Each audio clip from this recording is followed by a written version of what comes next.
back, everyone, to our Groundskeeper Chat series. I'm your host, Meg Kruger. As you can tell, the day is winding on. My voice is slowly, we're slowly losing it, but we're holding on for dear life. I am joined by my co-host, Mr. Christopher Bell, who has not ditched me yet, which is incredible. Usually by this time, you disappear into the ether. That's true. I have not explored all the culinary arts in the building. Yes, one of our marketing coworkers did ask me, I thought you weren't going to do all the podcasts. Well, it's been such a great lineup today. Well, and I also offered for him to be a co-host, and he said no. JB? Yeah. Johnny Bots? Okay, good to know. Good to know. And we are here live in Fort Worth, Texas at the SFMA show. We have a very exciting guest, Mr. Bryan Sheetz with Thomas Dale High School. He runs the Thomas Dale Turf program. Yes. And I just want to start off by commending you because you do such an incredible job of bringing awareness to the program, of making sure like everybody understands the intricate things that go into what it is to run a turf program. And I can imagine it's a one-man show. Like a lot of the folks you see walking around here today have social media managers, have brand management, have teams and coaches that, you know, go without saying they have a reputation of their own, but you're the one-man band doing it all. I'm the one-man band. I'm the teacher. I'm the social media expert. You know, it's funny because every once in a while, you know, if I'm not really close to my phone, the kids will pick up the phone and they'll start taking pictures. And we did actually a potluck back in December, and all of a sudden I was like, wow, how do we get so many likes off of this one post?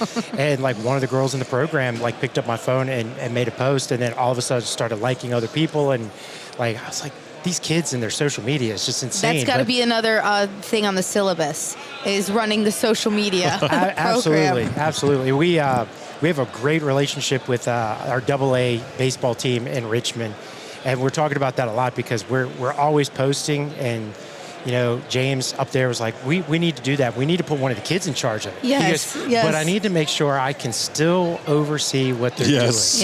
That could be dangerous. Controls. Absolutely, yes. Every day.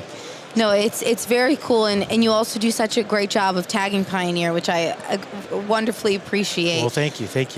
So, and it does not go unseen. I really do appreciate that, and you're doing a wonderful job. What year into the program are you guys? This is year 5. Okay. And we are now going into where our kids are doing scheduling for next year, which is crazy to think already. Yeah. But as they do it, we're actually officially now a turf grass program, and we're kind of phasing out the landscaping side of it. We will do it. We will offer it as the last or the capstone to their program.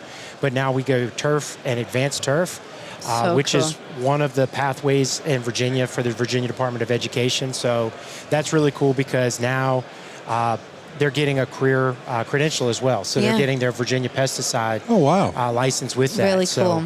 Well, I mean, it honestly touched me when I saw that photo you posted at the end of last year of there were 4 boys that had started the program with you. Yes. And they were graduating high school, and it was like you and the 4 of them That's at wonderful. their graduation. And it was really sweet. It's a lot of fun to go through. And, you know, out of that group, we've got 2 that are going on into turf programs. And Very cool. We're working really closely with Chesterfield Parks and Recs, which we're in Chesterfield County, with our Parks and Recs department, because now we're starting to get more work-based learning, that we're getting kids in high school doing their work-based learning. So they're getting an internship.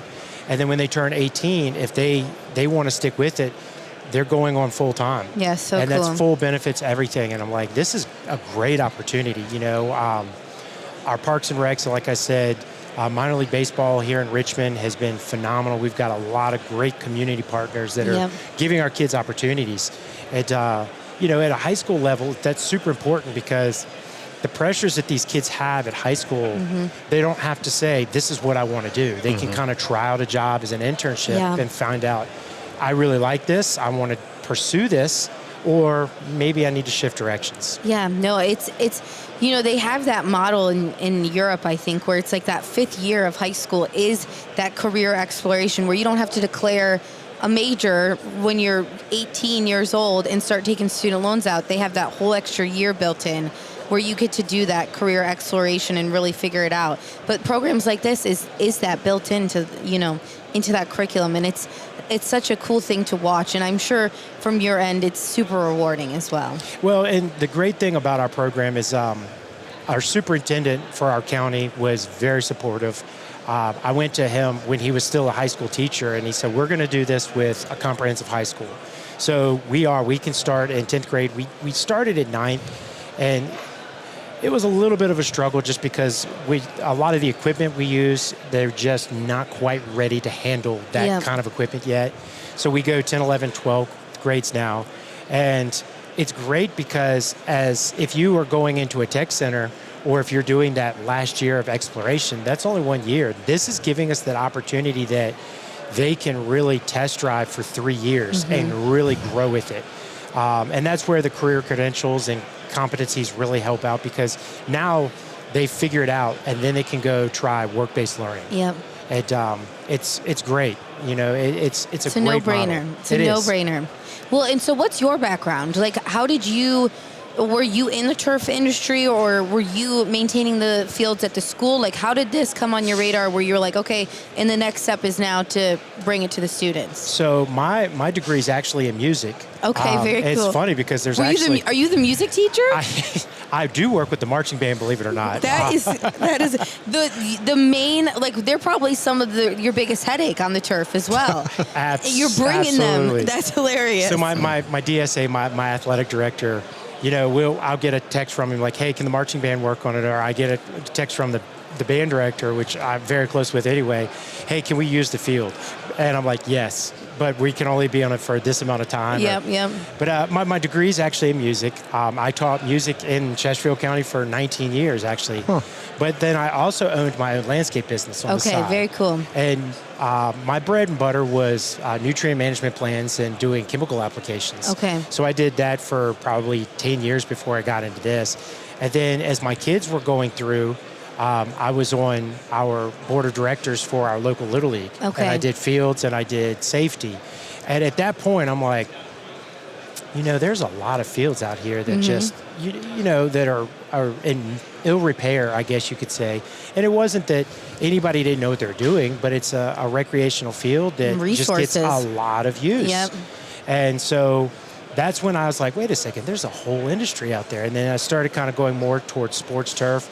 And at the time, I was working with the Virginia Turfgrass Council, and then I shifted over to the Virginia Sports Field Managers Association, and that's where I really dove in. Okay. Both feet, and I'm like, hey, this is what I'm going to do.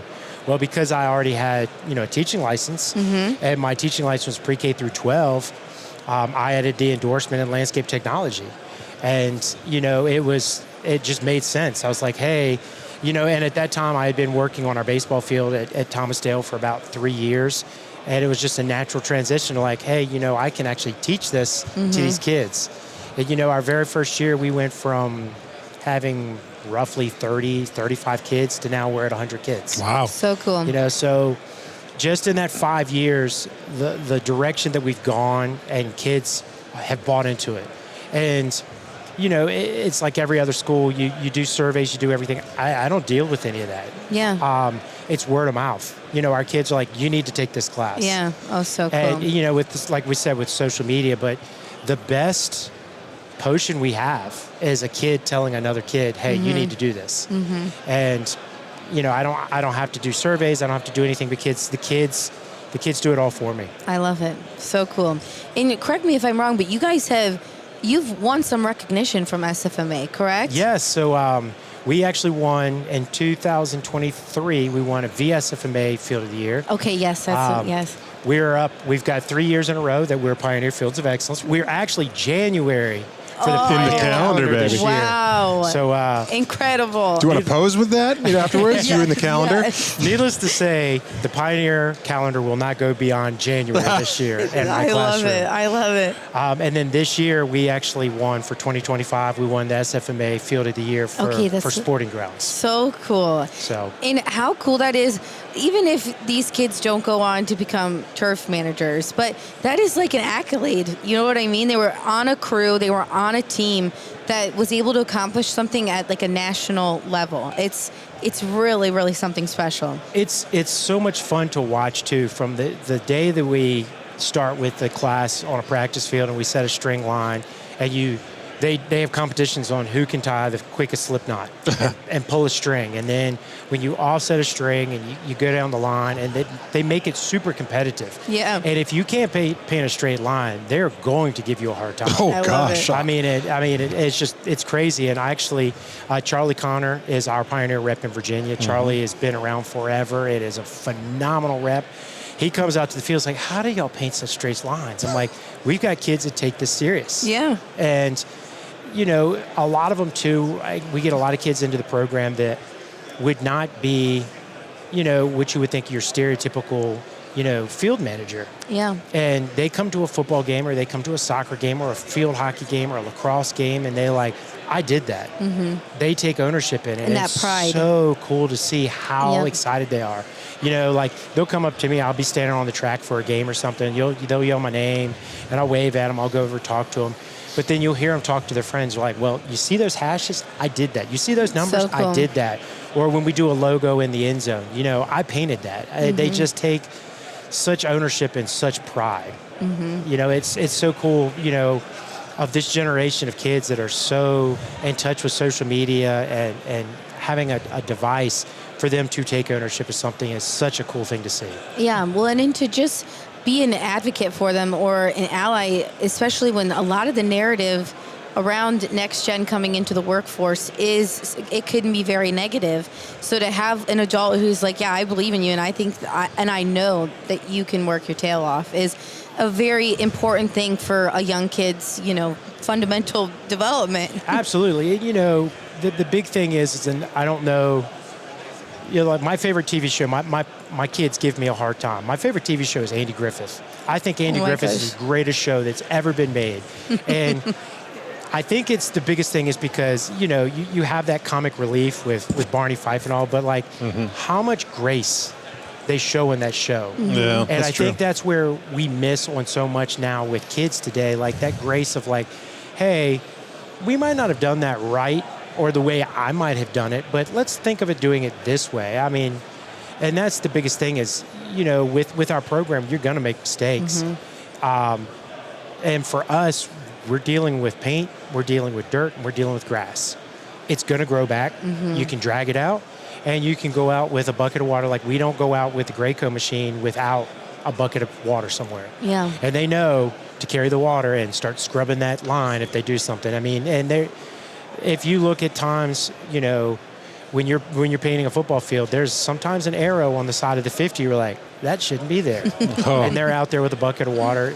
But that's where you learn. Yep. And I guarantee you there's professionals in this room right now that have made that same mistake. We I've hear it seen all it. the time where they say like it's not in the triumph, it's really in the mistake where they either learned that lesson or they learned how to become a leader because of how their boss handled it. Like it really, you're nail on the head with like that's the defining moment in so many people's career.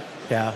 And like I said, just grace with dealing with kids is the biggest thing, because as humans, we're all going to make mistakes. It's how you go about fixing it and moving on to the next step of like what's really going to make you a great human. Yeah. And that's what we're trying to do. We're trying to create great humans. Yep. Not necessarily, hey, you can paint the straightest line, or you're, fifth in your high school class. Yeah. If you go into the industry, nobody's going to ask you what your GPA was. Yeah. But how your soft skills are going into a job interview is a whole lot more important. Yes, and I interviewed the Goat Lease yesterday from Virginia Tech, and then Nick McKenna, he's with Texas A&M, and they have coined soft skills now to be essential skills. Absolutely. Like it's the things like a kid being able to take ownership of a mistake, or accountability on a team, or pride and empowerment for a task. Like those are the things, like you said, that are going to be the game changers for them.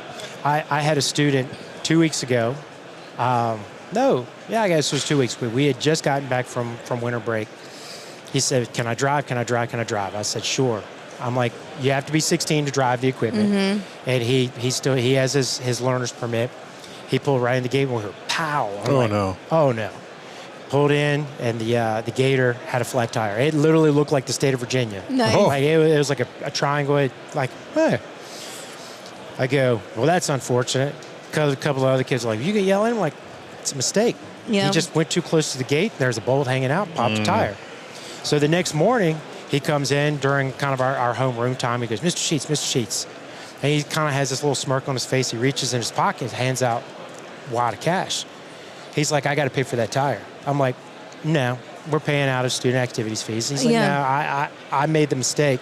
I need to pay for it. And I'm like, that's the stuff I cannot teach. Yeah. You know, and he's a sophomore in high school. He's going to make a whole lot more mistakes. But to me, that was the biggest lesson. I mean, he taught me something. I'm like, that shows your character right there. Yeah. That shows who you truly are. He's like, well, I made the mistake, and it's my responsibility. I'm like, those are the little things, and like we said, it's a soft skill or essential skill that we can't teach, but we can always push them to keep making those decisions to make that, to be, like I said earlier, a great human, and that's what we're going for. Yep. And there's a few of these turf programs on my radar now. There's one down in Florida, the Bertram Trail. They're always on social media. The Brentsville Tiger Turf. Are you guys talking about your shared challenges, your shared experiences with work? Like you said, it's such a unique experience to be working with these kids and teaching them these things. We do. You know, we have 4 big programs in our state. I think we have 14 total schools in Virginia that actually offer turf grass. So cool. But between myself, Mark Moran at Atlee, Drew at Brentsville, and then Logan out of Louisa, we're kind of the, I guess, the pilots that are driving really in Virginia. That sounds terrible when I say that, but I mean, like, we're the ones that really are pushing the kids to go into the industry. But Kevin out in Newport Beach, Kevin McCaffrey. Oh, yes, he was one of our pioneers in the field. Yeah, we talked to him, and we reach out to each other, like on social media and all. Yeah. Like, we all follow each other and you know, message back and forth. But you know, there's not a day that you have something that you go, well, that could have been better. But there's always like 2 things that were great that you oversee that one thing, and that's the great thing about, you know, sharing this all the time. You know, Drew and I were actually on the same flight out here from Virginia, and Mark unfortunately couldn't make it out. I don't think Logan could make it out. But, you know, that's the great thing with social media, because now we're starting to see more programs popping up that are, you know, our brother and sister programs that, you know, the kids are starting to see, hey, you know, they're doing that over there. We can do that too. And, you know, it's great to see those programs coming through. Definitely. And one last shout out for you. You also won like Coach Teacher of the Year at your school. At my school, I was the 2025 Teacher of the Year. So that very was cool. great. That was very cool. You know, and this is my 24th year teaching. It took 24 years, but, you know, it was very special, you know, for me at my school in particular, because we have like 300 staff members. We have 2,600 students in our school. Oh, so, my gosh. You know, like the guy that digs in the dirt and paints and grows grass, you know, over top of a math or English teacher was pretty special. No, very cool. I love it, and I was happy that you were able to join us, and I appreciate your time, but more so just all your thoughtful commentary on the topic. Well, thank you guys so much. And you're welcome back anytime. Thank you. Thank you so much. Thank you.